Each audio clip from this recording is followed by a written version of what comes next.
كيف تنجح بذكاء؟ اجعل الهدف الاستراتيجي تبعك هو السنوات الأربع. تعلم أن تقول لا. بعض الناس بيحط برامج غير قابلة للتطبيق وغير منطقية وغير واعي. بدي أدرس 15 ساعة متواصلة. إذا أنت لا يعني ستفشل. لو بقيت ماسكة ساعة كم ستشعر بوزنها؟ لو بقيت ماسكة 12 ساعة، لو 24 ساعة ستشعر أنها طن. فتح الجوال وبدأ يتصفح ريلزات وبدأ هيك.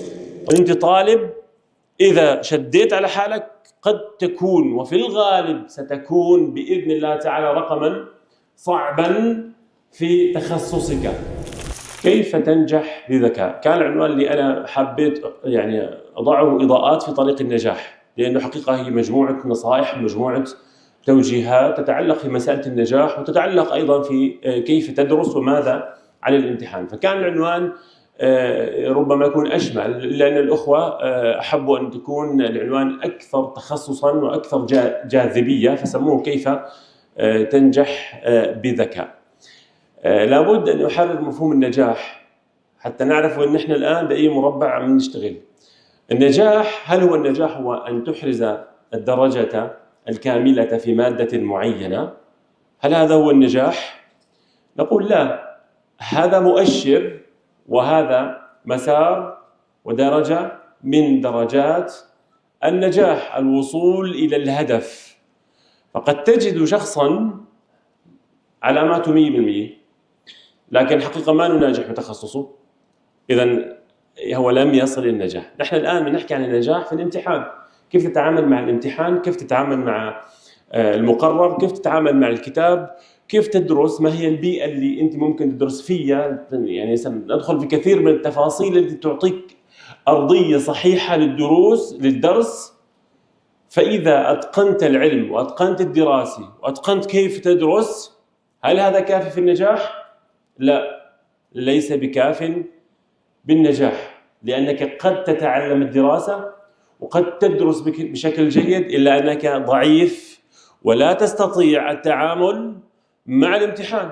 أنت دارس وما شاء الله عندك وهاضم المادة، إلا أنك تهدر الكثير من الدرجات في قاعة الامتحان. أنت ما عندك معرفة حقيقية كيف تتعامل مع الامتحان، كيف تكون قبل الامتحان، ليلة الامتحان، الأخطاء اللي بيرتكبوها كثير من الطلاب صباح الامتحان، أمام قاعة الامتحان، في قاعة الامتحان، وبعد خروجك من الامتحان. كل هذا علم يا جماعة.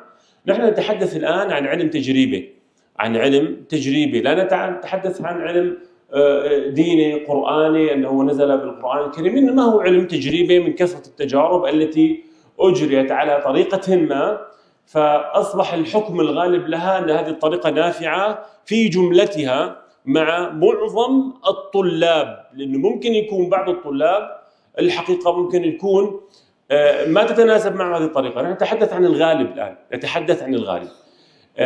بدنا نحكي عن مخادعتين قبل البدء في المحاضرة، في صلب المحاضرة. بعض المخادعات التي ربما تتوارد إلى ذهننا، يعني ما شاء الله شيخ جاي عم يعطينا محاضرة في طرائق كيف أدرس وكيف أتفوق. قد تأتي مخادعة إلى الذهن، لأنه نحن الإعلام حصر المشايخ والملتزمين، حطهم بقالب معين، قال لك هدول خلاص في المسجد وما بيعرفوا غير المسجد، لا وربما زادوا عن ذلك، بس بيحبوا الطعام وبيحبوا النساء وبيحبوا كذا وكذا، وما عندهم بس طلعوا برات العلم الشرعي، ترى ما عاد يضيع تشربكوا. وهذا مفهوم خاطئ عن طلاب العلم. طلاب العلم مخرجين كليات شرعية وطلبة وأكاديميين، فهم مثل أي فرع آخر، بل ربما لأن نيتهم لله عز وجل بتلاقي مطالعتهم أكثر وحبهم للعلم أكثر. يعني ما بيقرأوا على الحد النجاح، بل تجده عنده برنامج للعلم والمطالعة. وما كل ما يلمع شيخا حقيقة. يعني في بعض المآخذ، وربما لو أفردنا محاضرة كاملة عن هذا تصحيح المفاهيم التي زرعت عن طلاب العلم، فلعلنا إن شاء الله نفرد لها محاضرة ضمن سلسلة تصحيح المفاهيم. المخادعة الثاني أنه في كتير طلاب نجحوا وخلصوا جامعات وخلصوا دكتوراه، ترى ما حضروا محاضرة واحدة في كيف تدرس وماذا عن الامتحان. فليش هاي المحاضرة؟ هذا أيضا وربما يرد على الذهن كمخادعة. نقول نعم، في طلاب وكثير من الطلبة وكثير من الإخوة والأخوات درسوا وخلصوا إلا أنهم ما حضروا ولا محاضرة. نقول أنا راح أضرب مثال واحد، لو أنه تعلم كيف يدرس ربما كانت نتائجه أعلى وتحصيله أعلى ومخرجاته أنضج وأجمل، وربما وفر الكثير من الجهد. مثال واحد يا جماعة، لو نحن جبنا صخرة وأتينا بأحد الشباب الأبطال قلنا له احمل هذه الصخرة أو عدة صخرات بعدة أوزان، راح يحمل صخرة مثلا بوزن 20 كيلو، بعدين الصخرة الثانية 50 كيلو، بعدين بوصل 100 كيلو، ما يستطيع أن يحملها، وإذا حملها ربما يسبب له ذلك عطبا.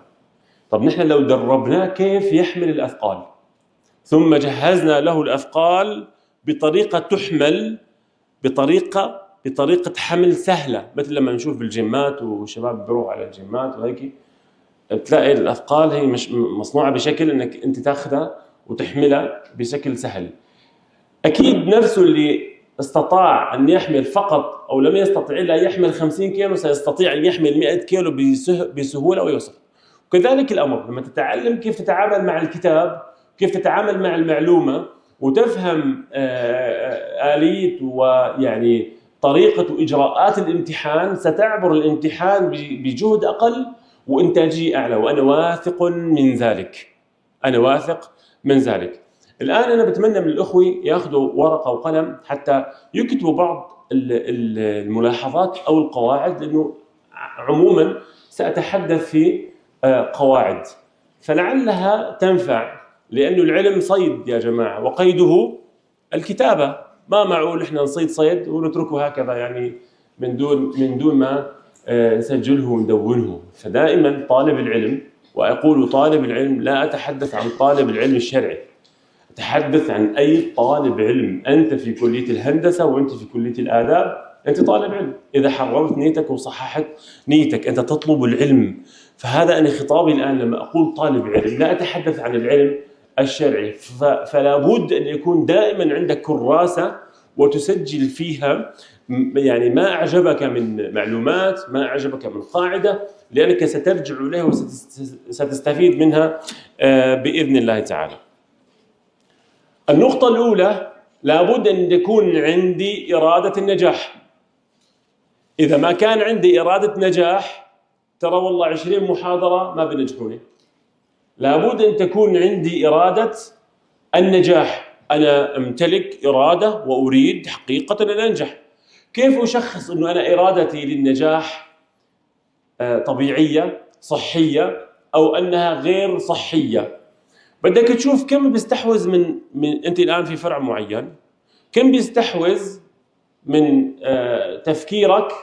تفكيرك هذا الفرع، كم بياخذ وقت منك طلب العلم، كم بتبذل خارج أوقات المحاضرات ومراجع. أتحدث عن عودتك لمراجع غير المقرر اللي أنت بين إيديك. كم الشغف الموجود عندك، كم بتقيسه من 10؟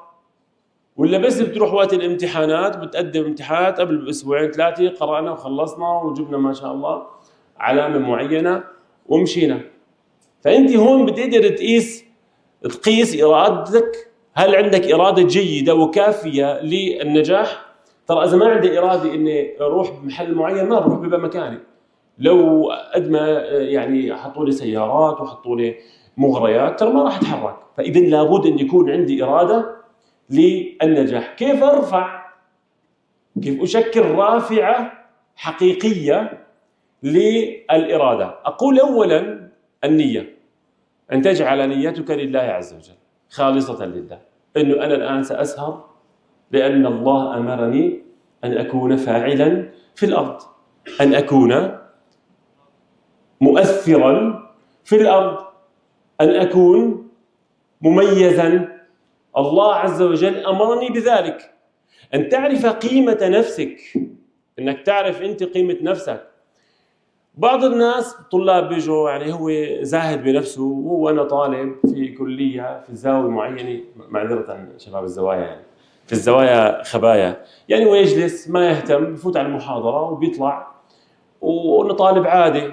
ترى كثير من القامات العلمية وكثير من العباقرة وكثير من الأسماء ترى كانوا طلاب، ويمكن ما كانوا يظنوا أنفسهم أنهم سيكونوا أرقاما صعبة في علم من العلوم. فلا تستهين ولا تزهد بنفسك. أنت طالب، إذا شديت على حالك قد تكون وفي الغالب ستكون بإذن الله تعالى رقما صعبا في تخصصك. هذه مهمة جدا أنك أنت تقدر ذاتك، تقدر ذاتك.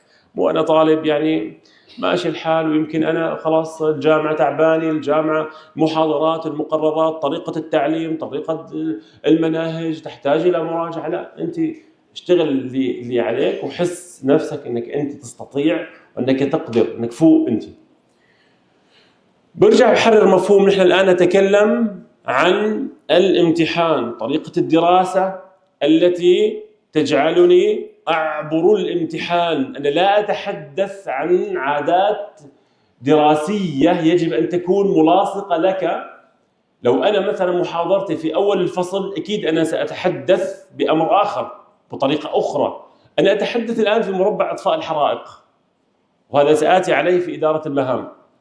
أنا أتحدث في مربع إطفاء الحرائق لأننا اقتربنا من الامتحان، فأنا الآن أعطيك بعض النصائح التي تجعلك تعبر الامتحان بإذن الله تعالى بسلامة وبيسر. لكن هذه الطريقة يجب أن تغيرها في الفصل القادم، تحط عندك عادات بحيث أنت ما تحتاج إلى مربع إطفاء الحرائق. في بعض المفردات مهمة جدا، بعدين أنا سآتي على تطبيق عملي لكيف تدرس، لكن في مفردات حقيقة مهمة جدا، منها التخطيط مثلا، وضع البرامج.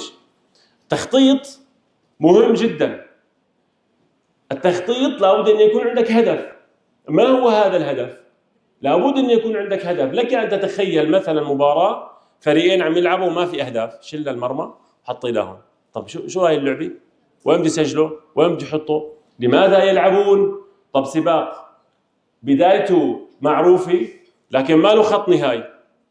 لابد أن يكون عندك أهداف تخطط، لابد تحط خطة لحياتك عموما، وبسموها هاي الأهداف الاستراتيجية. لما أنت بتحط هدف استراتيجي، يعني الهدف الاستراتيجي بياخذ من 3 إلى 5 سنوات. اجعل الهدف الاستراتيجي تبعك هو السنوات 4 سنوات أو سنوات 5 على حسب التخصص اللي أنت فيه. فلابد أن يكون عندك هدف استراتيجي وأهداف فرعية جزئية صغيرة توصلك إلى الهدف الرئيسي. الآن نحن هدفنا، نحن نتحدث عن مسألة نسبية الآن، هدفنا النجاح في الامتحان، مع أنه هدف مفترض أن يكون هدف جزئي ما هدف استراتيجي. لكن الآن خلينا نجعله هدف استراتيجي ونخالف القاعدة، لأنه عبارة عن شهر أو شهر ونصف. تحته لابد أن يكون عندك خطة نسميها، ممكن نسميها برنامج. هذه الخطة توصلك لهذا الهدف، فلا بد أن تضع برنامجا. بعض الطلاب أنا أعرفهم بيحطوا البرنامج، كل يومين بيعملوا برنامج، بيقعدوا شي 5 ساعات على حط البرنامج، بعد يومين بيرجعوا ببدلوا البرنامج وهيك. يعني هذا ما نصح. برنامج ليس قرآنا، إنما هو تقريبي. لو أنا استطعت أن أضع برنامج دراسة، سآتي الآن على الأوقات المناسبة للدراسة وماذا ينفع فيها، وعن الإضاءة وعن البيئة. أنت تضع برنامجا تقريبيا، لو حققت منه 70 إلى 80% أمورك تمام. لأنه في دراسة المشروعات يسمح بالانحراف 10% زيادة أو نقصان. فإذا أنت حققت 80 ترى أمورك جيدة.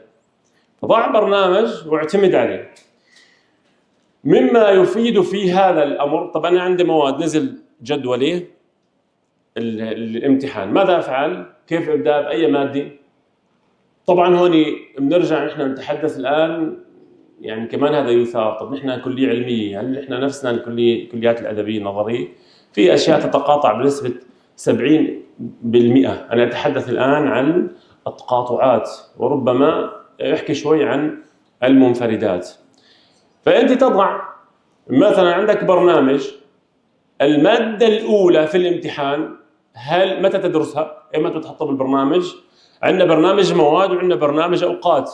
برنامج مواد أو برنامج أوقات، يعني كيف أدرس، متى أدرس، ساعتين وساعة وثلاثة، وراح أحكي لكم الموجات الثلاثة في مسألة الدراسة. بتحط المادة الأولى لما الآن تقطع، إحنا خلصنا ما عاد نداوم، باقي مثلا عندنا 20 يوم أو شهر للامتحان. تضع المادة الأولى، تبدأ بها التي ستدخلها أول مادة تحطها وبتقرأها، لأن هذا مهم جدا في المراجعة. لابد أن تقرأها بداية وتأمل أنك أنت قرأت هذه المادة وعشت معها وفتت بتفاصيلها. طيب أنا لازم أنا خلصها كلياتها وأحفظها؟ لا، ما شرط. اطلع عليها وجهز منها حوالي 50%، لأنك ستترك لها وقت قبل البدء فيها، فبتترك لها بعض الأيام في بداية انتهائك من الدوام أو بداية برنامجك اللي بدك تحطه. بعدين تبدأ تحط الثاني والثالث وهكذا. تترك حوالي أسبوع، أنا ما أعرف حسب المادة، قد المادة تحتاج يومين، قد تحتاج 4 أيام، ما أعرف حسب البرنامج، حسب ضخامة المادة وحسب جهوزيتك أنت للمادة. قد تكون مادة ما أنك جاهز فيها فتعطيها وقت أكبر. إذن أنا في بداية البرنامج الدراسي حطيت المادة الأولى وراح فرغ لها إيمت قبل الدخول إلها، كمان أعطيها وقت أقل. طيب في مواد صعبة حقيقة، يعني ما استطيع أنا أحط لها أيام كاملة، فأنا هذه المادة صعبة، ماذا أفعل؟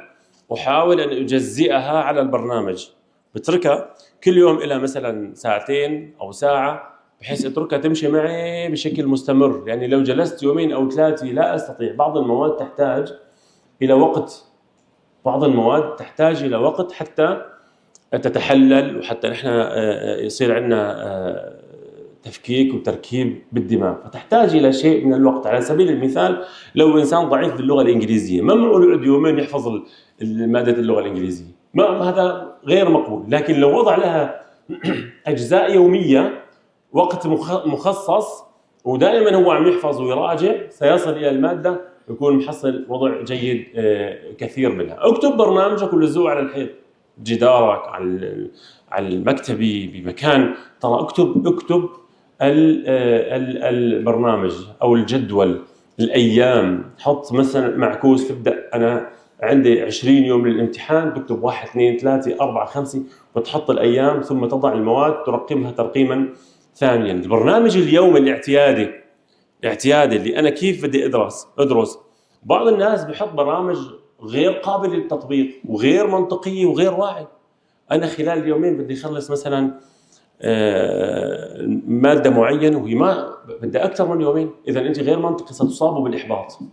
اجعل برنامجك برنامج منطقي. بدي أدرس 15 ساعة متواصلة، إذا أنت لا، يعني ستفشل. راح تجي بلحظة من اللحظات وتيأس، راح ترجع تغير البرنامج، راح تنزل لك ساعتين كمان، ما راح يمشي الحال، راح ترجع بعد تغير البرنامج. إذا أنت فتت بدوامة ليست صحيحة. لابد أن يكون البرنامج منطقيا، لابد أن يكون نترك مساحات. أنا هلأ بحكي لكم إن شاء الله عن الموجات وكيف نحن بنعمل البرنامج. بسم الله. إدارة الضغوط، أنا حتى الآن ما بدأت بالعملية. إدارة الضغوط هذا كله تأسيس يا جماعة. كل مفردة أذكرها والله العظيم تحتاج محاضرة كاملة. يعني إدارة الضغوط، أنا عندي ضغوط في البيت، ضغوط في الجامعة، وضغوط مع أهلي، وضغوط في العمل. طب هذه الضغوط لابد لها من إدارة. يعني نحن لو مسكنا ورقة، ما في ورقة، لو أمسكنا ورقة على سبيل المثال، مش الحال لطيف، طيب مشان ما خجلك الله يرحمه. لو أمسكنا ورقة، هذه الورقة كم وزنها؟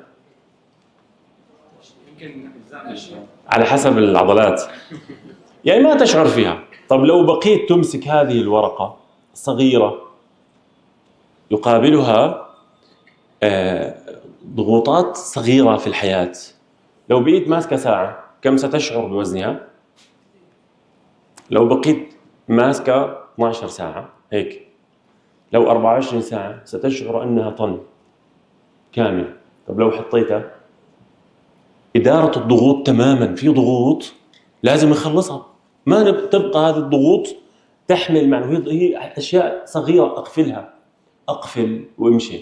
في أمور صغيرة جدا تعلم أن تقول لا. أحيانا يمارس علينا ضغط، في شخص طيب وحبوب ما في يقول لا، هذا أكثر الناس عرضة للضغوط.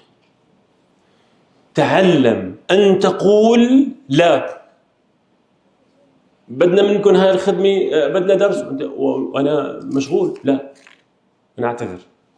تعلم أن تقول لا، مو كله إيه. طبعا في ناس كله لا يعني، فيعني يكون الإنسان متوازن. فإذا إدارة الضغوط مهمة جدا، لابد أن ناخذ كورس صغير كيف أدير الضغوط وحاول شيلها عني. يعني شغلة بسيطة دائما هي معك عم تعمل لك مشكلة، ومعها شغلة ثانية وثالثة، بعد أسبوع أسبوعين تشعر نفسك مثقل، وهن ترى أشياء بسيطة جدا. إدارة المهام وإدارة الضغوط تقريبا متداخلين، لأنك إن استطعت إدارة المهام خفت الضغوط عليك. في مربع اسمه إدارة المهام، حدا سمعان فيه؟ لا، تمام. إدارة المهام لو في قلم، الله يبارك فيكم، تكتب لنا مين خطه حلو، بس خطه حلو بالحقيقة مو معنويا، كان اللي خطه حلو يعني مخبر يعني. في خط حلو؟ اكتب أنت يا أبو.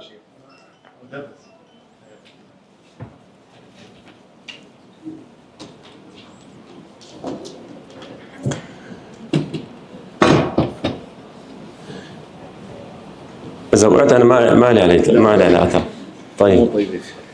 طيب قسم اعمل مربعات. إيه لا يعني اقسم اللوح إلى، لو تكتب فوق هام وعاجل، ترى اليسراوي عادة بيكون مبدع إلا عند أحمد مبدع أكثر من العادي يعني. الكلام غير هذا يا جماعة. تفضل. هذا المربع لو استطعنا نسقطه على حياتنا ترى كثير ريحنا جدا، بريحنا.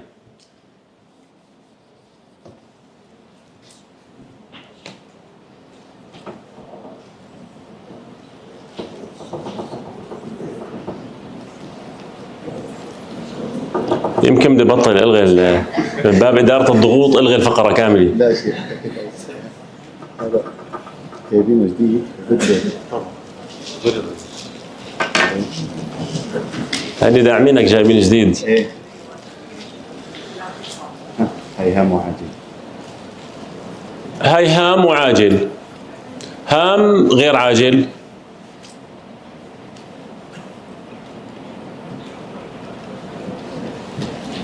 اكتب هنا غير هام وغير عاجل. لا هون بهذا الاتجاه.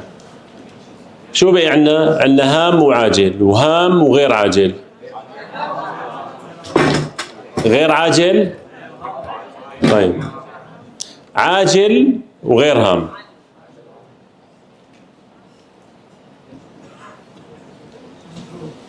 طيب الآن الهام وعاجل بسموه مربع ايش؟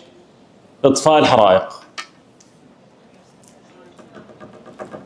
هام وعاجل مربع اطفاء الحرائق، يعني المهام اللي بتجيك ما تضل مستعجل، شغله ما فجاه اقول لك، او انت مالك منتبه، او انت مالك عرفان، اقول لك بكره عندك امتحان ماده الرياضيات، انت عم تدرس مثلا شغله ثانيه، اطفاء الحرائق.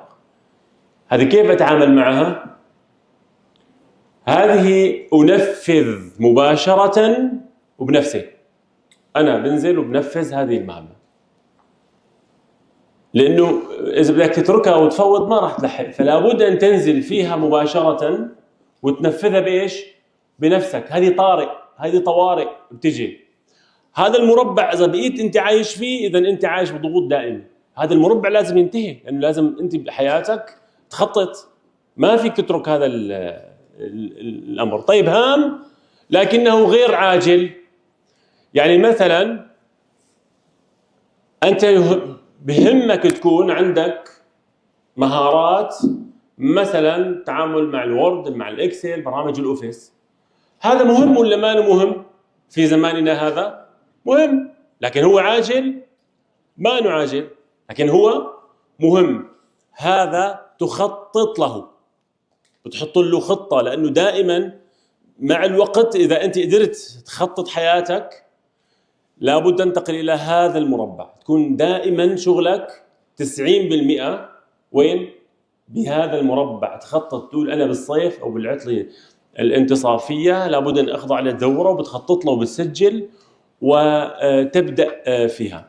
عندنا الآن عاجل وغير هام. اتصلت زوجتك فيك، صح أنتم ماكم متزوجين مساكين، اتصلت والدتك وقالت لك اليوم جايين ضيوف وبدنا تجيب لنا مثلا حاجيات للمنزل، وانت مشغول، ماذا تفعل؟ هنا تفوض، هنا تفوض. بدق لاخوك الاصغر منك تقول له روح جيب اغراض اللي بتتفوض، او انت مثلا مدير بتفوض احد. اذا هنا ماذا تفعل؟ تفوض. طيب غير هام وغير عاجل، 80% من حياتنا اليوميه ترى هذا المربع.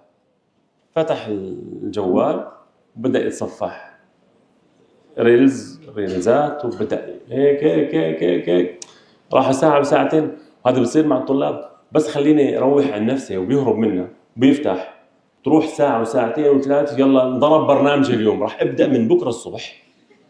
بيرجع بفيق بكره الصبح بقول بس لشوف يمكن رفيقي باعت لي معلومه مهمه، بيفتح. وهذا خطا كبير جدا. هذه نصيحه، لا تتعامل مع الجوال حتى لو منبه. اذا هذا مربع المهام. طب جربوا بس يوم اسقطوه على حياتكم، راح تشوفوا انه الان كثير من الاشياء ما كنتوا تشوفوها صرتوا تشوفوها. المربع غير هام وغير عاجل، ومربع اطفاء الحرائق الاولاني هام وعاجل، لازم ينتهوا من حياتنا مع الوقت. هلا الغير عاجل وغير هام، يعني عفوا العاجل والهام، في اشياء بتكون خارج، يعني خارج طاقتك، يعني هي خارج محيطك، يعني صارت وفاة، صارت في اشياء ما فيك انت تمنعها، لكن يجب ان يكون يعني عموما 80% منتهيين هدول. كمان انت بالنهايه بدك تتصفح وبدك يعني تعيش حياتك. فغير هام وغير عاجل هذا مهم ايضا، لكن بقدر ما يكون هن الاكبر. هدول المربعين لازم يكونوا ضعاف جدا في حياتك. اهم مربعين عندك بده يكون شو هو؟ الهام وغير عاجل. تماما، بارك الله فيكم. هذا مهم جدا. انا والله يعني لو طبقتموه ستذكروني دائما، راح تتذكروا انه فعلا في احد الاخوه في حلب، كنا باحد المعاهد فاعطيتهم اياه، كل اسبوعين ثلاثه بيبعث لي الله يجزيك الخير على المربع. صار له 3 سنوات بس ما بيطبق طبعا، بس الله يجزيك الخير.